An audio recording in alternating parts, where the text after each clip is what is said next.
गिलगित बल्तिस्तान समेत शुमाली इलाकों में शदीद बारिशों का सिलसिला जारी है। आपको बाबूसर टॉप के हवाले से आगाह कर रहे हैं।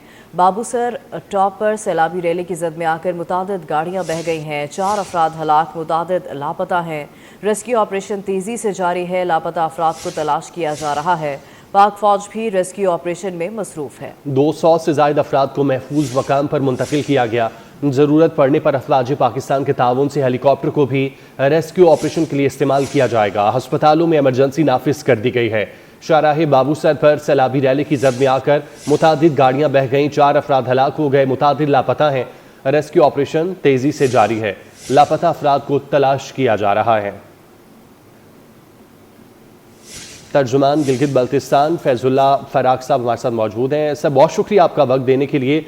सर, बताइएगा इस वक्त क्या सूरत हाल है, रेस्क्यू ऑपरेशन कहाँ तक पहुँचा है, कितने अफराद अभी तक फंसे हुए हैं, क्या तफसीलात आप तक पहुँची हैं? बिस्मिल्लाहिर्रहमानिर्रहीम। बहुत शुक्रिया। ये अफसोसनाक जो वाक़या गुज़िश्ता 4 बजे गुज़िश्ता शाम 4 बजे के करीब शाहराह बाबूसर के ऊपर उस वक्त पेश आया जब सैकड़ों गाड़ियाँ गिलगित बल्तिस्तान में दाखिल होने के लिए टूरिस्ट गाड़ियां वहां से गुजर रही थी। अचानक बारिश हुई और बारिशों के नतीजे में 3-4 मुख्तलिफ कंजेस्टेड वैली से सैलाबी रेलें आ गई हैं और उसमें 15 से 20 गाड़ियां उन रेलों के नजर हो चुकी थी, जिसमें तकरीबन कई अफराद उसमें सवार थे। सैकड़ों जो टूरिस्ट वहां पे फंस गए थे, स्टक होकर रह गए थे, जबकि 3 लाशें निकाली जा चुकी हैं। 4 जख्मियों को रेस्क्यू ऑपरेशन करके हॉस्पिटल शिफ्ट किया जा चुका है। सैकड़ों अफराद वहां पे उस वादी में फंस चुके थे, जिसमें मुकामी आबादी ने 100 से ज्यादा टूरिस्ट को अपने घरों में पनाह दी।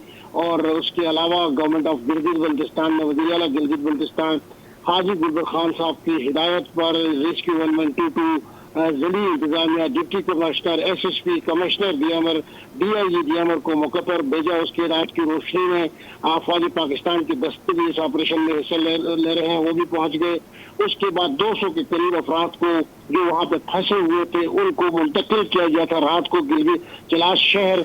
और वहां पे जो होटल है और गेस्ट रूम जो है चिलास में, वो फ्री ऑफ कास्ट तमाम टूरिस्ट और मुसाफिरों के लिए वो दरवाजे खोल दिए गए थे। इसके साथ साथ आज चूंकि रात का वक्त था, रात की तारीकी की वजह से रेस्क्यू और सर्च ऑपरेशन में तासीर हुई थी। वाला सुबह ताज़ातम दस्ते वहां पहुंच चुके हैं, रेस्क्यू 1122 की और ज़िली इंतजामिया की और फौज पाकिस्तान की। और इस वक्त वहां पे सर्च ऑपरेशन का आगाज कर दिया गया है, जिसमें रेस्क्यू 1122 की टीमें भी शरीक हैं।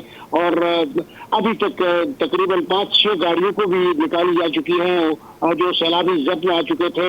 और अब तक सर्च ऑपरेशन जारी है। जो लापता अफराद है उनकी तलाश जारी है, जबकि 200-250 के करीब जो अफराद थे उनको चिलास मुंतकिल किया जा रहा है। और एक ये सूरत रात को पैदा हुई थी क्योंकि गिलगित बल्तिस्तान की जो कम्युनिकेशन है वो फाइबर के ऊपर है और यहाँ पे जो डिजास्टर आ जाते हैं तो वो फाइबर कट जाती है।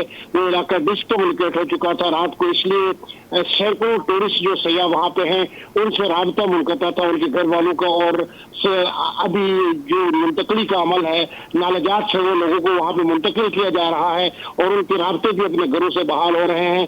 और वहाँ की कम्युनिटी ने खासकर थक और बाबूसर की आवाम ने जिस तरह टूरिस्ट को वहाँ पे रेस्क्यू किया, जिस तरह हुकूमत का हाथ बटाया, जिस तरह अपने घरों में पनाह दी, उसकी मिसाल माजी में नहीं मिलती है। गवर्नमेंट ऑफ गिलगित बल्तिस्तान की पूरी कोशिश है कि लापता अफराद तक पहुँच जाएं। और वहाँ पर मकामी लोगों ने लोगों को अपने घरों में पनाह भी दी है। फैजुल्ला साहब साथ ही रहेगा, इसी पर बात करने के लिए हमारे साथ मौजूद हैं अपोजिशन लीडर गिलगित बल्तिस्तान कासिम मेसम साहब। कासिम साहब, बहुत शुक्रिया आपके वक्त का। ये बताइएगा कि आप गिलगित बल्तिस्तान हुकूमत की इमदादी कार्रवाइयों से मुतमईन हैं? जी, सबसे पहले तो इस अफसोसनाक और अलमनाक सानहे पर मुतासरीन को, लवाहिकीन को हम तज़ियत व तसलियत पेश करते हैं। इस वक्त मुल्क भर की तरह गिलगित बल्तिस्तान भी सैलाब की जद में हैं और सैलाबी तबाहकारियों के शिकार हैं। गिलगित बल्तिस्तान एक डिज़ास्टर प्रोन एरिया है और यहाँ की वनरेबिलिटी सबसे ज़्यादा है, लेकिन बदकिस्मती से Gilgit Baltistan disaster management authority को उस तरह कैपेसिटेट नहीं किया गया। गिलगित बल्तिस्तान के जो इदारे, वहाँ रेस्क्यू फराहम करने के इदारे हैं, इसी तरह डिज़ास्टर को मैनेज करने के जितने इदारे हैं वो कैपेसिटी के एतबार से, रिसोर्सेज के एतबार से इंतहाई मुश्किलात के शिकार हैं। اور پھر جو گورنمنٹ اس وقت گلگت بلتستان میں بنی ہوئی ہے، اس گورنمنٹ کے افراد کے درمیان، منسٹرز کے درمیان، اداروں کے درمیان نہ انٹیگریشن ہے، نہ کوارڈینیشن ہے، نہ ان کی کیپیسٹی ہے کہ اس لیول کے ایشوز کو اور چیلنجز کو وہ فیس کر سکیں۔ انفارچونیٹلی اس سانحے میں آپ نے دیکھا ڈیزاسٹر ہر جگہ پہ آتی ہے، اس پہ یہ وہ موقع نہیں ہے کہ ہم اس پہ سیاست کریں، لیکن پری ڈیزاسٹر کچھ پوسٹ ڈیزاسٹر، اس میں گورنمنٹ، فیڈرل گورنمنٹ بھی اور جی بی گورنمنٹ بھی بلا تعامل کہا جا سکتا ہے کہ ناکامی کا شکار نظر آتی ہے ہمیں، کیونکہ ابھی تک دیکھیں اس واقعے کو پیش آئے ابھی 24 گھنٹے گزرنے کو ہے، 15 کے قریب ابھی بھی سیاح لاپتہ ہے۔ اب ان افراد کی سرچنگ جاری ہے اور فوری طور پر جو ریسکیو فراہم کی گئی، جو امدادی ٹیمیں وہاں پر کھڑی تھیں وہ لوکلز تھیں، تھک کے رضاکار جوانان تھے، چلاس کے عوام نے ہوٹل کے دروازے کھولے، اسی طرح وہاں کی آبادی نے اپنے گھر کے دروازے کھولے اور جتنے وہاں پہ سیاح تھے، دیگر مسافرین تھے، ان کے لیے رہائش کا، کھانے کا بندوبست کیا۔ اور جبکہ گورنمنٹ کی طرف سے ایز سچ جو ہم ایک حکومت سے ایکسپیکٹ کر سکتے ہیں، یہ گورنمنٹ سے نہیں ہو پا رہی، نہیں کر پا رہی ہے، اور پھر فیڈرل گورنمنٹ کو بھی پراپرلی ہماری جی بی گورنمنٹ کنوے نہیں کر پا رہی ہے، بتلا نہیں پا رہی ہے، کیونکہ گلگت بلتستان میں جہاں پر چیلنجز بہت زیادہ ہے، کلائمیٹ ہٹ ایریا ہے، لانگ ٹرم شارٹ ٹرم ہمارے پاس پالیسیز اور اس کی ایگزیکیوشن کے لیے فائنینشیل اینیکسیس میں جگہ نہیں ہے، وہاں پہ آل از ویل کی رپورٹ دے کر سر سے بلا ٹالنے کی اور آئندہ آنے والی بلا کا انتظار کرنے کی روش ہماری گورنمنٹ کی رہی ہے۔ تو اس روش کو ختم کر کے فیڈرل گورنمنٹ کو، خاص کر فلڈ کمیشن کو، گلگت بلتستان کی جو ونریبلٹی ہے اس کو ملحوظ خاطر رکھتے ہوئے short term long term policies بنانی ہوگی۔ پورا گلگت بلتستان ونریبل ہے اور جتنی سڑکیں ہیں وہاں پہ بھی وہ میئرس نہیں اٹھائے گئے ہیں، انٹرنیشنل سٹینڈرڈس کو بھی خیال میں نہیں رکھا گیا ہے، کمیونیکیشن کے ایشوز ہیں، نیٹ ورکس نہیں ہیں۔ اب ایسے میں ایسے حادثات چھائیں تو پھر یقیناً ڈیزاسٹر ہی ہوگی، مسائل ہی ہوں گے۔ اور ٹھیک ہے کاظم صاحب، بہت شکریہ، آپ ہمیں اس بار اپنا موقف دے رہے تھے۔ ترجمان حکومت فیض اللہ فراق صاحب بھی ہمارے ساتھ موجود تھے، آپ کا بھی بہت شکریہ۔ ہمارے نمائندے سید نعمان شاہ اس وقت وہیں پر موجود ہیں، ان سے تازہ ترین صورتحال جانتے ہیں۔ نعمان، بتائیے گا، یقیناً اپوزیشن اور حکومت کا اپنا ایک الگ الگ موقف ہے، گراؤنڈ ریالٹی کیا ہے؟ اب تک کتنے افراد کو ریسکیو کیا گیا ہے اور ابھی کیا صبح کے بعد دوبارہ سے ریسکیو آپریشن شروع کر دیا گیا ہے؟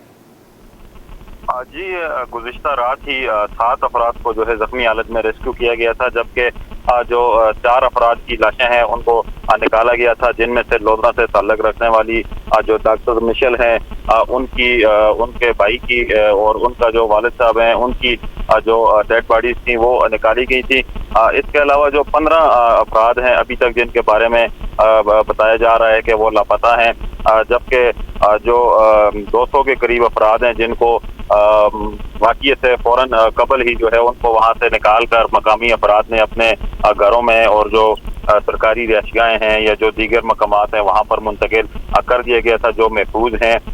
تاہم ان میں سے بیشتر افراد ایسے ہیں جن کا ابھی تک گھروں سے رابطہ نہیں ہو سکا، اب ان کو شہر کی جانب منتقل کیا جائے گا، جس کے بعد ان کا بھی رابطہ ہو جائے گا۔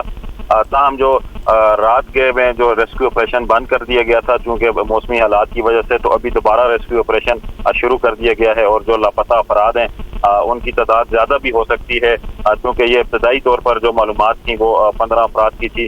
تاہم ریسکیو آپریشن دوبارہ شروع کر دیا گیا ہے اور آج جو ہے امکان ظاہر کیے جا رہے ہیں کہ یہ ریسکیو آپریشن مکمل ہو جائے۔ جی اچھا نعمان، ٹھیک ہے، سید نعمان شاہ مانسیرہ سے ہمارے نمائندے موجود ہیں اور ہمیں بتا رہے تھے کہ وہاں پر کیا سچویشن ہے۔ بہت شکریہ آپ کے وقت کا۔